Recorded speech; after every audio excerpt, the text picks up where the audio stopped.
계속 서신 채로 말씀 봉독하겠습니다. 하나님께서 오늘 사순절 넷째 주일 성경 캠페인 네 번째 주간에 주시는 말씀은 창세기 18장 1절에서 8절입니다.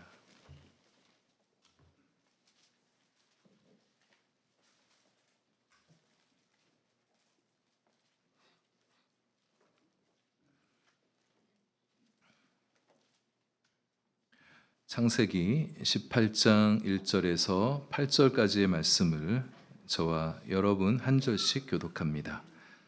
여호와께서 마므레의 상수리 나무들이 있는 곳에서 아브라함에게 나타나시니라. 날이 뜨거울 때에 그가 장막 문에 앉아 있다가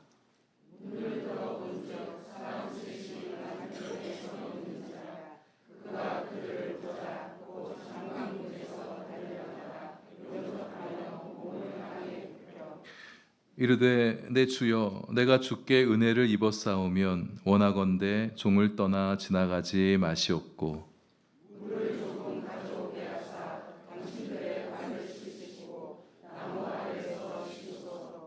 내가 떡을 조금 가져오리니 당신들의 마음을 상쾌하게 하신 후에 지나가소서. 당신들이 종에게 오셨음이니이다. 그들이 이르되 내 말대로 그리하라.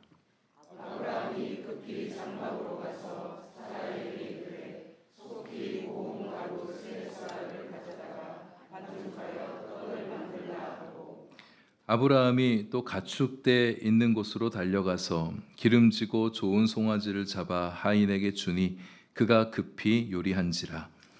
아브라함이 엉긴 젖과 우유와 하인이 요리한 송아지를 가져다가 그들 앞에 차려놓고 나무 아래에 모셔 섬에 그들이 먹으니라. 아멘. 기도하겠습니다. 주님, 이제 말씀 시간입니다.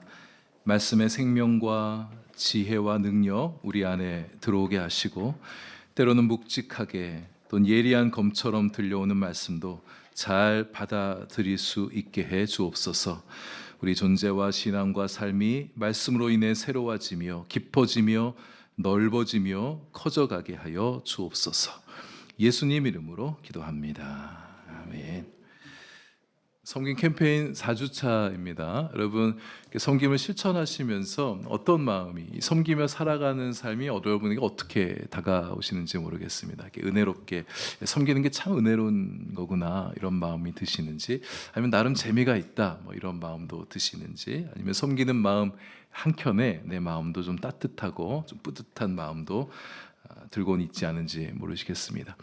지난주 설교 말미에 루시 보리 나달 죽기를 다 마치고 집으로 돌아갈 때 한 에바쯤 들고 갔다 그랬죠. 풍성한 보리 곡식을 가지고 돌아가는 모습을 보면서 마치 보아스가 그에게 선물을 안겨준 것 같다 뭐 이런 식의 말씀을 함께 나눴었습니다. 그러면서 선물을 나눠주는 것도 참 좋은 섬김의 한 모습이다. 그래서 우리가 지난주에는 좀 작은 거라도 좀 선물의 섬김을 좀 나눠보자 이런 말씀을 제가 드렸는데요.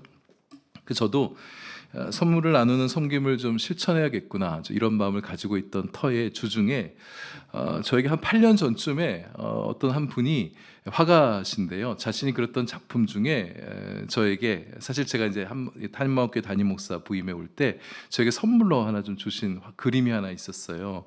그때는 그냥 고맙습니다 이 말 한마디로 이렇게 지나가게 됐는데 8년이 지나서 이제 작은 선물 하나 이렇게 보내드리게 됐었습니다.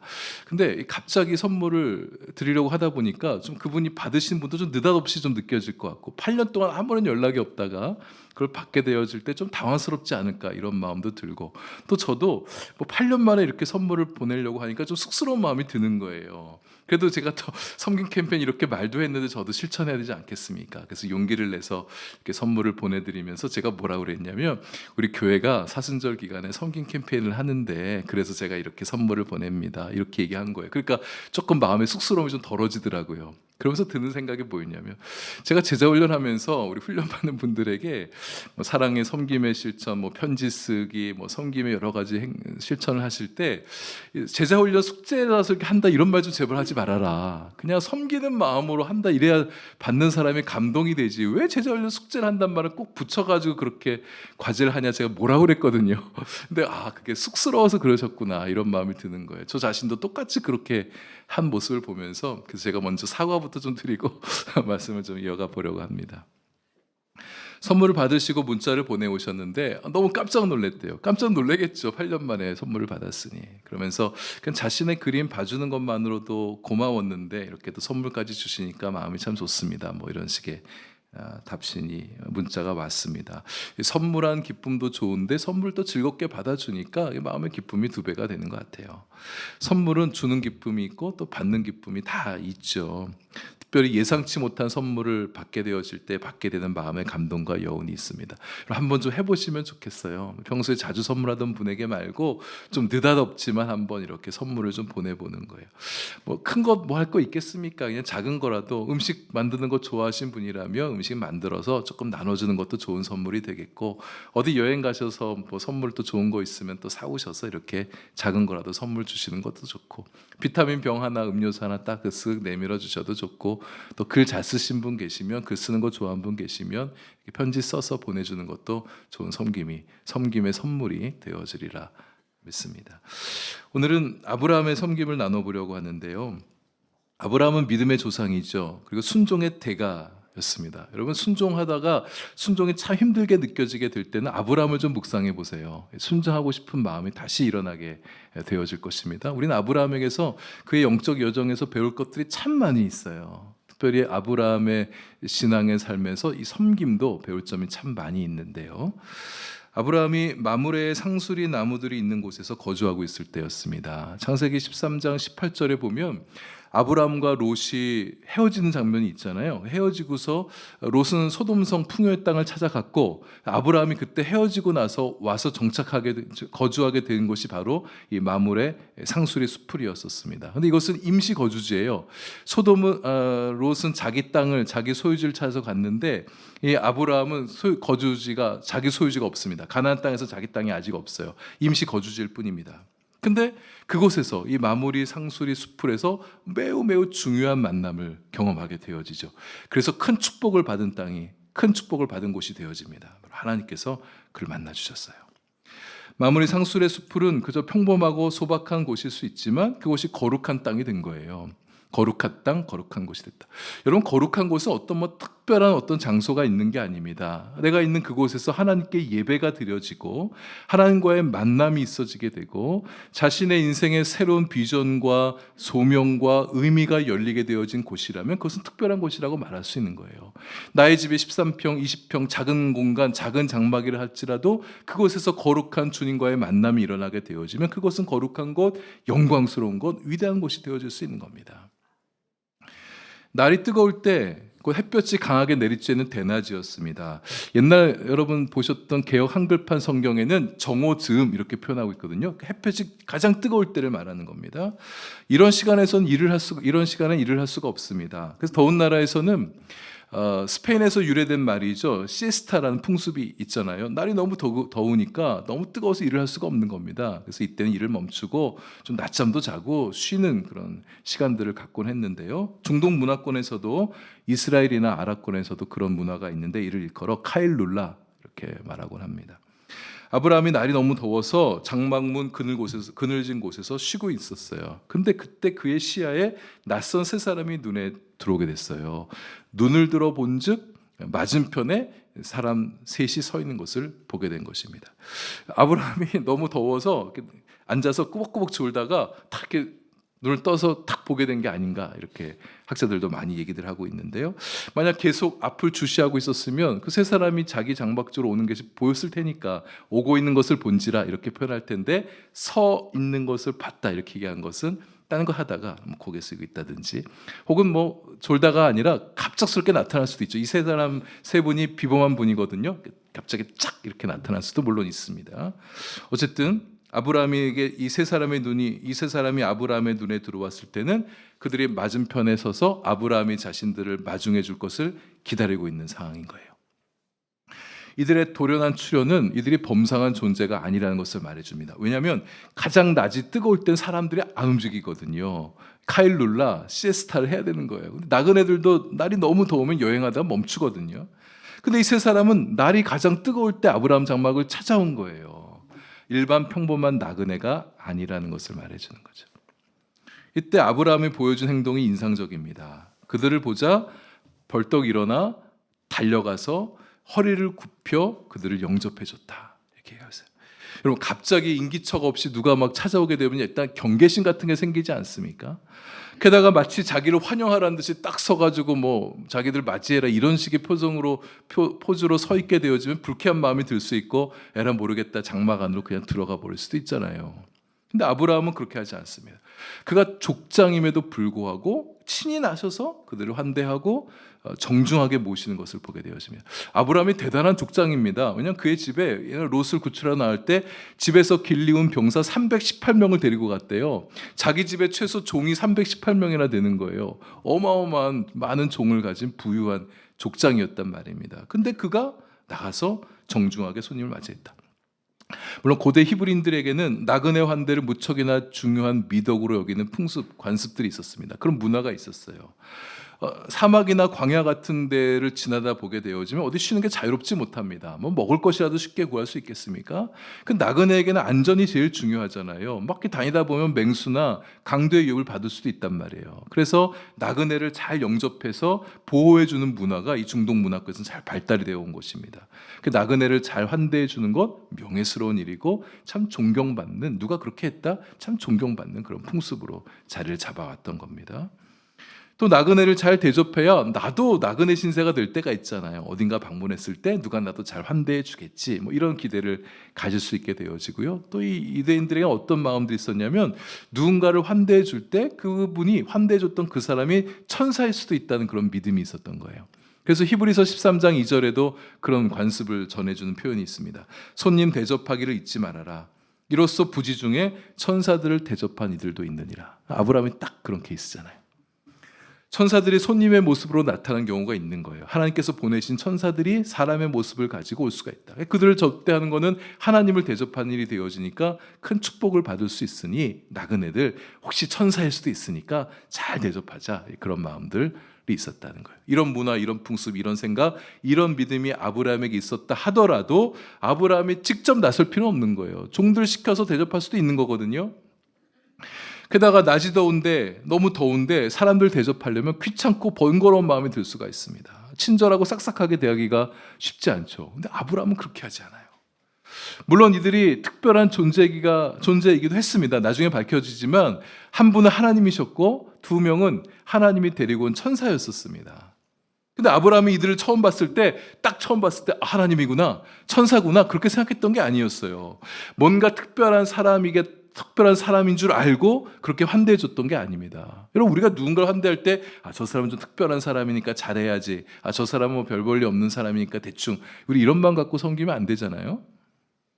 아브라함이 평소에도 이 환대의 마음이 있었다는 것을 말해주는 거예요. 대충 영접하지 않아요. 지극정석으로 환대합니다. 99살이에요. 노인이란 말이에요. 근데 달려나가고 영접하고 땅에 허리를 굽혀서 접대한다. 최대한의 예의를 갖추는 아주 정중한 모습을 아브라함이 보여주고 있습니다. 인사말도 무척 예의 있고 아주 예쁘게 말합니다. 상대방의 마음을 참 기쁘게 말해요. 그냥 지나가지 마시고 우리 집에 잠시 머무십시오. 내가 물도 조금 떠올 테니까 발도 좀 씻으시고요. 조금 양식을 내올 테니까 조금 허기진 거 좀 달래고 가십시오.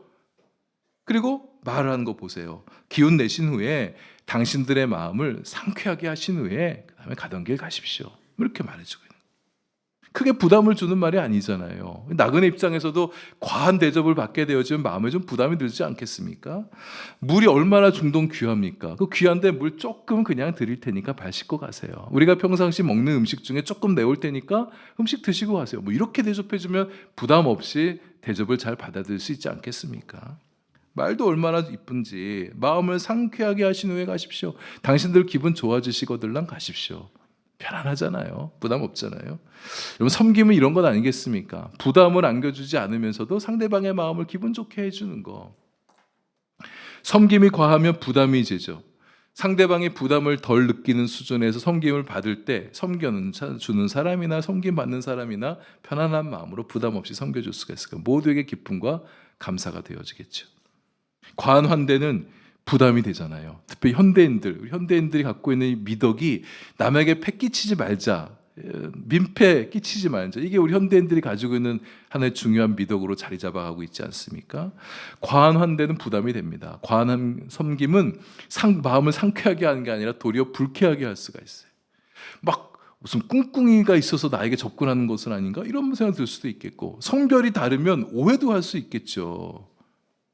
받은 만큼 되돌려줘야 되지 않을까? 이런 부담감을 안게 되어지면 저 사람 못 보겠다. 자, 안 보겠다. 이런 마음까지 가질 수가 있단 말이에요. 그래서 요즘 교회마다 새가족들이 오면 어느 정도 이런 좀 선이 좀 필요한 것 같습니다. 우리는 특별히 새가족부 같으면 누가 새로운 분이 오면 너무 기쁘잖아요. 막 반갑게 달려가서 그냥 환영합니다. 막 이렇게 친절하게 대해주고 막 적극적으로 섬겨주게 되는데, 근데 그분들 입장에서는 우리 교인들이 다 낯선 사람들입니다. 낯선 사람들이 갑자기 적극적으로 환대를 하게 되어질 때 그게 부담이 되어질 수가 있는 거예요. 아브라함처럼 물론 적극적인 환대를 좋아하는 사람도 계시겠죠. 그러나 요즘 현대인들은 좀 그런 걸 좀 많이 부담스러워하시는 경향을 보이는 것 같아요. 그래서 너무 부담스러우면은 나 다음 주 여기 못 오겠다, 이런 마음을 가질 수도 있단 말이에요. 환영하되 환대는 하되 너무 적극적으로 하지 말자. 그러니까 다음 주 뭐 다른 교회 가볼 거 뭐가 있어요? 그냥 바로 등록하세요. 등록증 딱 갖다 드리면서 바로 쓰세요. 이런 것보다는 조금 마음을 좀 기다려주는 거죠. 이런 분에게는 물 조금, 음식 조금 갖다 주는 수준에서 환영해 주는 게 좋습니다. 그 마음에 기분 좋은 느낌을 안고 돌아갔다가 다음 주도 내가 거기 좀 가봐야겠다, 이런 마음을 가는. 제가 그 캐나다에 그 이민을 간 제자가 있는데 교회를 저보고 추천해 달라고 해서 한 교회를 소개시켜 줬는데, 그 교회가 이 친구한테 너무 환대를 해주는 거예요. 원래 신앙생활 잘했던 아버지도 장로님인데 너무 적극적으로 하니까 너무 부담스러워서 못 가겠다는 거예요. 목사님 소개해 준 교회 너무 좋지만 너무 부담스러워서 못 가겠어요. 편안하게 신앙생활 하고 싶어요. 요즘 젊은 사람들이 이런 사람들이 많습니다. 좀 이해해 줄 필요가 있어요. 특별히 신앙생활 하다 다른 교회로 옮기게 되어질 때 자기한테 맞는 교회를 좀 찾아보고 싶은 마음들이 있거든요. 그래서 오늘은 이 교회 저 교회 이렇게 돌아다녀 보다가 자기 마음에 드는, 마음에 편안함을 주는, 좋게 느껴진 그런 교회를 선택하는 게 요즘 자연스러운 흐름인 것 같아요. 좀 이해해 줄 필요가 있습니다. 교회가 얼마나 중요해요. 어떻게 보면 자신의 신앙을 다 위탁하는 거잖아요. 그러니까 신중하게 고를 수가 있는 거죠. 이해해 줄 필요가 있는 거예요. 우리 지금 새가족부 잘하고 계십니다.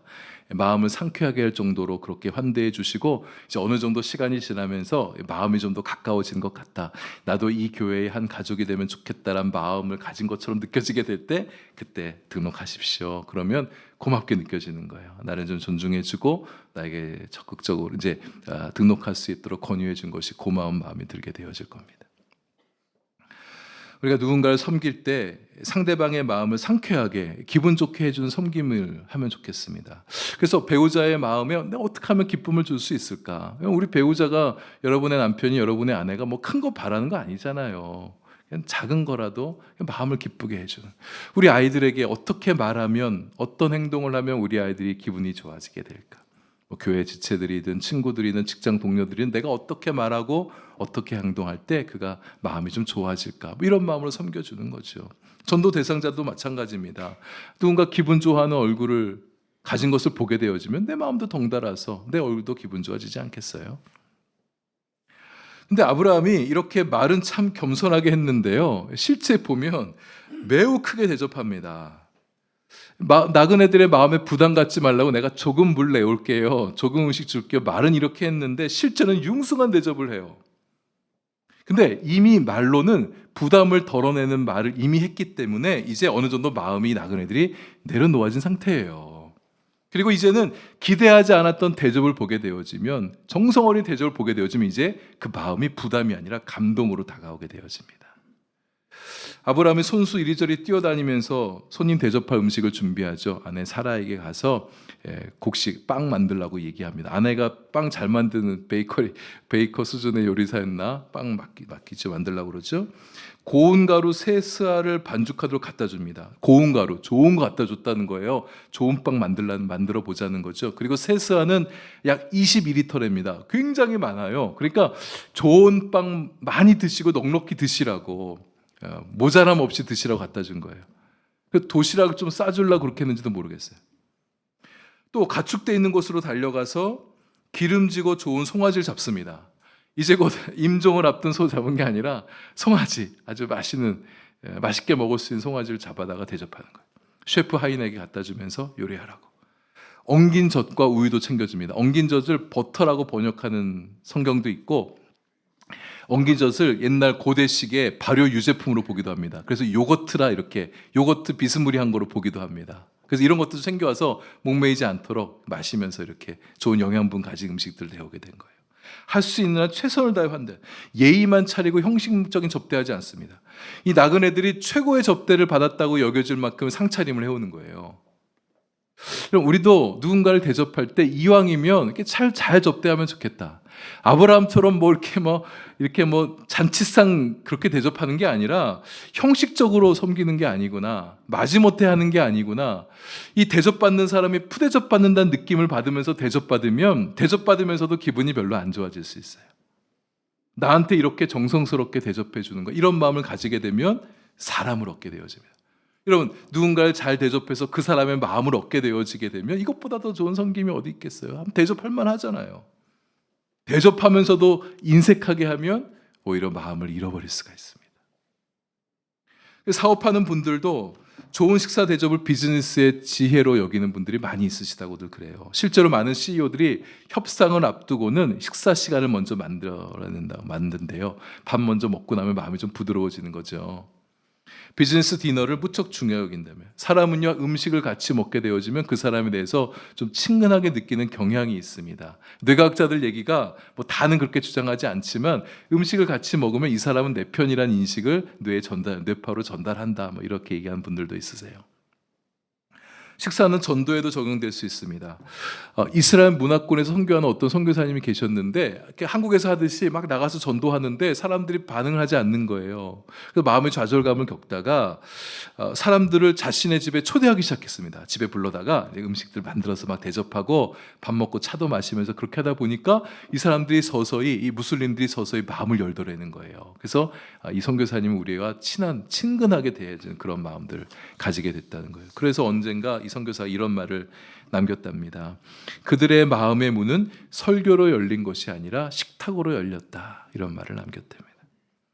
우리도 누군가에게 전도할 때 밥전도 해보는 거예요. 밥 사주시면서 그들의 마음을 좀 상쾌하게 해주시고, 밥 함께 먹으면서 그들의 마음을 얻는 겁니다. 그리고 밥 먹으면서 이제 조금씩 성경에 나온 좋은 얘기들 많잖아요. 함께 좀 들려주기도 하고, 축복 기도도 해주시고, 그리고 이제 예수님의 양식도 기회 되어지면 나눠주는 거예요. 육의 양식만 나눠줄 게 아니라 영의 양식을 나눠주는 거죠. 예수 생명의 양식, 복음을 들려주는 겁니다. 아브라함은 친한 사람, 가까운 사람뿐만 아니라 낯선 이도 환대하는 사람이었습니다. 낯선 사람이라도 도움이 필요한 사람이 있으면 도와주는 거예요. 여러분, 그게 우리 그리스도의 정신이 아니겠습니까? 예수님도 친히 그런 말씀하셨잖아요. 여러분 잘 아시는 마태복음 25장 말씀에 예수 이렇게 계셨어요. 마지막 때에 주님께서 양과 염소를 구분하시겠다. 심판하실 건데 이렇게 말하는 거예요. 양편에 있는 사람들. 뭐라고 얘기하냐? 내 아버지께 복을 받을 자들이여, 나와 예비된 나라를 상속받으라.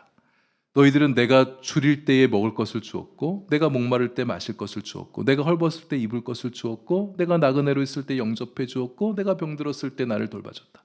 이 사람들이 의아해하면서 묻는 거예요. 우리가 언제 주님께 그랬습니까? 직접 주님 만나서 그런 적이 없었거든요. 그랬더니 예수님이 말씀하시는 거예요. 지극히 작은 자에게 한 것이 곧 내게 한 것이다. 그래서 그렇게 말씀하셨어요. 먹을 것 주고 마실 것 마시게 하고, 나그네 영접하고, 돌볼 사람 돌봐주는 거, 어떻게 보면 큰 섬김 아닐 수 있지 않아요? 근데 그 섬김을 주님께서는 당신이 받은 섬김으로 그렇게 여기신다 말씀하시는 거예요. 지극히 작은 자, 어린 사람일 수도 있겠지만, 어린 아이일 수도 있겠지만 자기 스스로 자기를 돌볼 수 없는 사람, 자기 스스로 자기를 챙길 수 없는 사람을 지극히 작은 자다 이렇게 말할 수 있겠습니다. 교회 지체들은 물론이요, 낯선 이들에게도 도움의 손길을 내밀어 주는 것, 이것이 그리스도입니다. 주님을 섬기는 마음으로 누군가를 섬기고 도와주는 것. 주님께서 때때로 우리 앞에 보여주실 때가 있어요. 이렇게 아브라함의 장막에 나타났던 것처럼 도움을 필요하는 사람들을 우리 앞에 보여주게 하실 때가 있습니다. 우리는 눈을 들어서 또 찾아보기도 하는 거예요. 내가 돌볼 사람이, 환대를 베풀 사람이 누가 있을까? 근데 갈라디아서 6장 10절에 기회 있는 대로 모든 이에게 착한 일을 하되 더욱 믿음의 가정들에게 하라, 이런 말씀도 하셨습니다. 믿음의 가정들도 소홀히 하면 안 돼요. 낯선 이들은 잘 대해주는데 교회 식구들, 함께 믿음의 길을 걸어가고 있는 이 믿음의 동역자들은 소홀히 하는 거, 이것도 옳은 일이 아닌 겁니다. 그래서 이번 주에는 섬김의 대상을 두 부류로 좀 이렇게 제안을 좀 드리고 싶습니다. 교회 지체들 중에 누군가를 좀 한번 섬겨 보시거나 낯선 사람들 좀 섬겨 보시는 한 주간을 보내는 거예요. 근데 낯선이라고 그럴 때 생판 모르는 사람에게 섬기는 건 무척 어려운 일입니다. 괜한 오해를 살 수가 있고, 이거 잘못하면 고소도 받고, 요즘은 무슨 고소 고발이 뭐 너무 쉽게 일어나는 것 같아서 참 무서운 세상인 것 같아요. 너무 그러면 이제 어려운 일이 생길 수 있으니까 얼굴은 아는데 인사 정도는 나누는데 서로 이렇게 말을 많이 섞어보지 못한 사람, 이런 사람도 좀 낯선 사람의 범주 안에 좀 놓고, 여러분 어떤 사람이 있는가 한번 생각해 보세요. 내가 인사는 나누는데 좀 이렇게 참 친절하게 대해주거나 그러지 못한 사람이 있다면 이번 주에 한번 그렇게 해보는 거예요. 교회 새가족들도 교회 안에 낯선이가 될 수 있습니다. 교회 지체인데 한 번도 말을 섞어보지 않은 사람이 있다. 그럼 이 사람도 교회 안에 낯선이가 될 수 있겠죠. 성경 캠페인 실천상으로 이런 얘기 했으니까 평상시 이렇게 얼굴은 아는데 인사 못했던 사람한테 인사한다고 해서 어색해하지 않을 거예요. 이번 주 설교 이런 거 했었으니까. 그러니까 이번 기회에 한번 좀 낯선, 평상시 얘기 안 했던 분들에게도 한번 좀 인사 나눠보시면 좋겠다는 생각이 들고요. 교회 지체라면 좀 간만에 식사 대접 한번 해보시는 것도 좋을 것 같습니다. 근데 밥 한 끼 먹는 것도 요즘 너무 바빠들 하시니까 밥 먹는 것도 힘들 수가 있어요. 그러면 그런 분들에게는 좀 이런 제안을 좀 드리고 싶어요. 인사는 나누고 있는데 좀 더 적극적으로 교제하기가 아직은 좀 어렵다, 이런 분들을 위해서 이런 섬김을 좀 제안하고 있습니다. 어떤 섬김이냐? 기도의 섬김입니다. 중보기도. 중보기도도 좋은 섬김이라 할 수 있겠습니다. 아브라함 이야기를 좀 더 나눠볼게요. 아브라함의 환대를 받았던 이 세 사람 중에 한 분이 하나님이셨고 둘은 천사였단 말이에요. 하나님께서 사람의 형상으로 오셔서 아브라함을 만나 주셨어요. 근데 왜 오셨느냐? 두 가지 목적을 밝히시죠. 아브라함을 축복하려고, 아브라함의 환대를 받으신 이후에 아브라함과 사라에게서 아들 이삭이 태어날 것을 예고해 주시잖아요. 그리고 또 하나는 소돔성을 심판하기 위해서입니다. 두 천사를 소돔성에 보냅니다. 소돔성의 부르짖음이 아우성이 너무 심각해서, 너무 절규가 커서 실상을 좀 살펴보고 심판을 감행하시려고 두 천사 데려오신 거예요. 하나님께서 천사들을 소돔성으로 보내시고 잠시 아브라함 곁에 머물러 계실 때 아브라함이 하나님께 가까이 나아가서 간청을 합니다. 중보기도를 하는 거예요. 의인과 악인을 함께 멸해주지 마십시오. 어찌 의인을 함께 멸하시려고 하십니까? 악인 심판하는 거 이해합니다. 그러나 의인들도 죽이면 안 되지 않습니까? 이렇게 얘기해요. 거의 항변 수준입니다. 근데 아브라함이 이렇게 했던 것을 보면서 저 건방지네 이렇게 생각하지 마십시오. 하나님은 의인을 멸하시지 않는 성품이시라는 것을 아브라함이 알고 있었기 때문에 하나님의 성품에 의지해서 이렇게 기도할 수 있었던 거예요. 의인 10명만 있어도 성읍을 파멸시켜주지 마십시오라고 간구했는데 이 간구 안에는 뭐가 있는 겁니까? 아브라함의 조카 롯이 소돔성에 살고 있잖아요. 롯이 죽지 않기 바라는 마음이 있었던 겁니다. 그 기도를 하나님께 드리게 된 거죠. 롯을 살려달라는 중보의 기도를 드린 겁니다. 결국 의인 10명이 없어서 소돔성은 멸망하잖아요. 근데 아브라함의 간구를 들으신 하나님께서 이 롯을 살려주시는 거예요. 아브라함의 기도를 들어주신 하나님이시죠. 여러분 성경에 보시면 중보의 기도를 들어주신 사례가 상당히 많이 나옵니다. 예수님도 베드로를 위해서 기도해 주세요. 예수님도 중보기도 하신 거예요. 베드로의 믿음이 떨어지지 않기를 위해서 기도하셨습니다. 생각해 보세요. 예수님께서 로마 군병에게 잡히시게 될 때 베드로가 예수님을 부인했단 말이에요. 이런 부인한 이후에 현타가 오겠죠. 내가 지금 무슨 짓을 한 건가? 무척 심각한 죄책감과 자괴감이 몰려올 수 있습니다. 이게 마음이 너무 심각하면 더 이상 예수님 얼굴 보기가 너무 힘들어지는 거예요. 그래서 예수님을 향한 믿음이 떨어질 수가 있습니다. 또는 예수님이 십자가에 무력하게 죽으시는 모습을 보고 실망할 수가 있어요. 그래서 자신이 예수님 따르였던 그 마음을 접고서 예수님 못 믿겠다, 더 이상 못 따르겠다, 이런 마음을 가질 수도 있단 말이에요. 믿음이 떨어질 수 있는 거예요. 예수님께서 그래서 그 믿음이 떨어지지 않기를 위해서 기도했다, 이렇게 말씀하시는 거예요. 사도 바울도 그가 개척했던 교회를 위해서 끊임없이 기도하는 사람입니다. 사도 바울은 선교사잖아요. 교회를 개척하고 그 교회에 담임 목사가 돼서 은퇴까지 있는 그런 분이 아닙니다. 돌아다녀야 되는 거예요. 교회를 개척하기 바빠요. 근데 교회를 개척하러 가야 되니까 여기 A랑 교회를 개척해 놓고 이제 당신들이 알아서 하세요, 나는 바쁘니까, 나 몰라라 했던 사람이 아니었습니다. 교회를 개척하고는 개척한 교회들마다 정성껏 편지를 써서 보내기도 하고 그들을 위해서 끊임없이 기도했다, 이렇게 고백하고 있어요. 계속해서 기도한 거예요. 그들을 위해서 믿음이 떨어지지 않도록, 믿음이 자라가도록, 로마 제국의 실험과 박해 속에서도 믿음 잘 지켜갈 수 있도록, 이단의 공격에도 무너지지 않도록 그들의 믿음을 위해서 기도했던 사도 바울이었던 거예요. 여러분, 누군가를 위한 중보의 기도가 참 좋은 섬김이 될 수 있습니다. 우리의 기도로 누군가의 믿음을 붙들어 줄 수 있는 거예요. 누구의 믿음이 자라갈 수 있도록 도와줄 수 있는 거예요. 고난과 시련 속에서도 믿음 붙들고 잘 이겨나갈 수 있도록 도와줄 수가 있는 거예요. 누가 나를 위해서 기도해 준다는 사실을 알게 되어질 때 우리 위로와 용기를 얻을 수가 있습니다. 우리 가끔 외로운 마음 들 때 있잖아요. 근데 누가 나를 위해서 기도해 준다? 큰 위로와 힘이 되어질 수 있는 거예요. 중보기도는 눈에 보이지 않지만 매우 실제적인 사랑의 섬김이 되어질 수 있는 겁니다. 때로는 내가 당신을 위해서 뭘 기도하는지 내용도 좀 알려주세요. 그러면 당신을 위해서 기도하고 있어요. 그 말로도 힘이 되어질 수 있지만 구체적으로 뭘 기도하는지를 알게 되어질 때 굉장히 큰 위로와 힘을 얻을 수가 있습니다.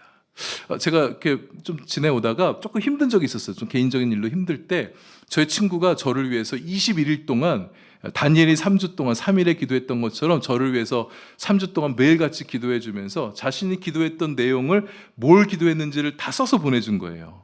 친구가 나를 위해서 기도해 주는 거 알고 있었는데 뭘 기도했는지 그 내용들을 보니까 너무 위로가 되어지는 거예요. 아, 이렇게 기도해 줬구나. 굉장히 힘이 나는 것을 느끼게 됐습니다. 그래서 중보기도가 굉장히 큰 섬김이 되어준다는 사실을 제가 그 친구의 그 기도를 보면서 느낀 적이 있었는데요.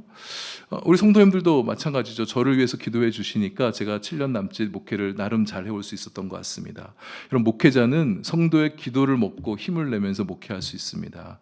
저를 위해 기도해 주셔야 되는데, 저를 위해 기도하는 건 제가 영적인 욕심이 많아서 제가 막 기도 먹고서 막 제가 이렇게 막 저 자신을 위한 게 아니라 결국 우리 성도님들에게 돌아가는 은혜라고 봐요. 제가 영육간에 강건해야 성도님들도 잘 섬길 수 있고, 저의 가정이 평안해야 마음 어려움 없이 성도들을 다 집중하여 섬길 수 있게 되어지고, 제 목회가 주님 앞에서 진실해야 되잖아요. 정직해야 되잖아요. 겸손해야 되지 않겠습니까? 그래야 그 은혜가 우리 성도님들에게도 흘러갈 수 있는 거잖아요. 그럼 좋은 설교 들으셔야 되잖아요. 목회자가 불안하면 어디 목회가 제대로 될 수 있겠습니까? 교회를 잘 섬기는 목사가 되어야 그 은혜, 그 기쁨, 그 축복을 우리 성도님들이 누리시는 건 아니겠어요? 욥기 42장 10절 말씀을 보면 욥이 친구들을 위해 기도할 때 하나님께서 욥의 공경에서 벗어나게 해주셨다. 여러분, 이 인과관계를 잘 보셔야 돼요. 욥이 친구들을 위해 기도하니 하나님께서 욥을 공경에서 벗어나게 해주셨다. 갑절의 소유가 갑절이 되게 해주셨다, 이렇게 말씀하셨습니다. 욥의 중보기도를 들으시고 욥을 축복해 주신 거예요. 자기를 영적으로 괴롭혔던 친구들이었잖아요. 얼마나 힘들어서 시달렸습니까? 근데 그들을 축복해 주고 그들을 위해서 기도해 주니까 하나님께서 욥의 마음을 보시고 마음을 움직여 주신 거예요. 하나님은 그렇게 기도하는 욥을 축복해 주신 거예요. 우리가 중보기도할 때 우리의 기도를 들으시고 그 기도대로 응답을 만들어가는 분이기도 하시지만, 우리 주님은 중보기도하는 그 사람을 좀 주목해 보시는 겁니다. 기도하는 그 사람을 바라보시면서 그 사람을 사랑해 주시고 귀하게 여겨주시고 기뻐해 주신 하나님이신 거예요. 여러분, 이번 주에 중보기도의 섬김도 좀 실천해 보시면 좋겠습니다. 하루에 3명 정도, 아침, 점심, 저녁 이렇게 한 사람씩 5분만 기도. 여러분, 솔직히 5분도 굉장히 길게 느껴질 수 있어요. 평상시 중보기도 안 해보셨던 분이라면 막상 기도했는데 눈 떠보니까 2분, 3분 이런 거 경험하실 수 있어요. 5분이 생각보다 길 수 있습니다. 그렇게 하루에 3명 기도하면 20명쯤 기도하게 되는 거예요. 여러분, 나의 기도를 통해서 20명의 신앙을 위해서, 20명의 영혼을 위해서, 그들의 고난 중에 낙심하지 않고 용기 잃지 않고 희망을 품고 살아갈 수 있도록 그렇게 기도해 주면 그게 얼마나 좋은 섬김이 되겠어요. 우리 성도님들 중에 기도 많이 하신 분들 계시죠? 평소에 기도 많이 하신 분들은 하루 3명 갖고 안 돼요. 더 하셔야 돼요. 이번 주 어떻게 하냐? 제가 하나 좀 그냥 제안을 드리는데, 교회 요람 펼쳐가지고 요람 한번 쭉 펼쳐보십시오.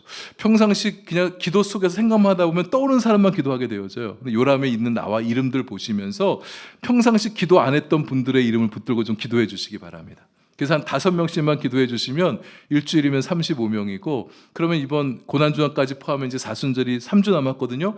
100명을 기도하는 거예요. 100명 정도면 우리 기도하시는 분들, 성도님들 거치지 않은 성도가 없는 거예요. 나의 기도 제목에 다 한 명씩 들어오게 되어지는 거예요. 이것도 얼마나 복된 일이 되어지겠습니까? 다 모르면 좀 물어보셔서, 내가 이 이름 많이 들어본 이름인데 이 사람이 누군지 매칭이 안 된다, 좀 아는 사람한테 물어보기도 하시면서 조금 더 좀 많이 기도해 주시면 좋겠다, 이런 부탁을 좀 드리겠습니다. 교회 지체들만 기도할 게 아니죠. 중보기도 하려고 마음 먹으면 기도할 사람들이 이렇게 많았나? 그 시간이 부족할 거예요. 이렇게 기도할 사람들이 많았구나.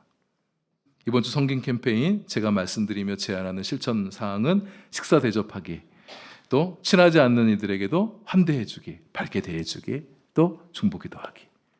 이번 주에 섬김의 실천으로 하나님께 기쁨도 드리고, 우리도 섬김을 통해서 우리의 영성이 더 깊어지고 풍성해지는 그런 은혜를 누리는 우리 한마음교회 성도님들 되실 수 있기를 바랍니다.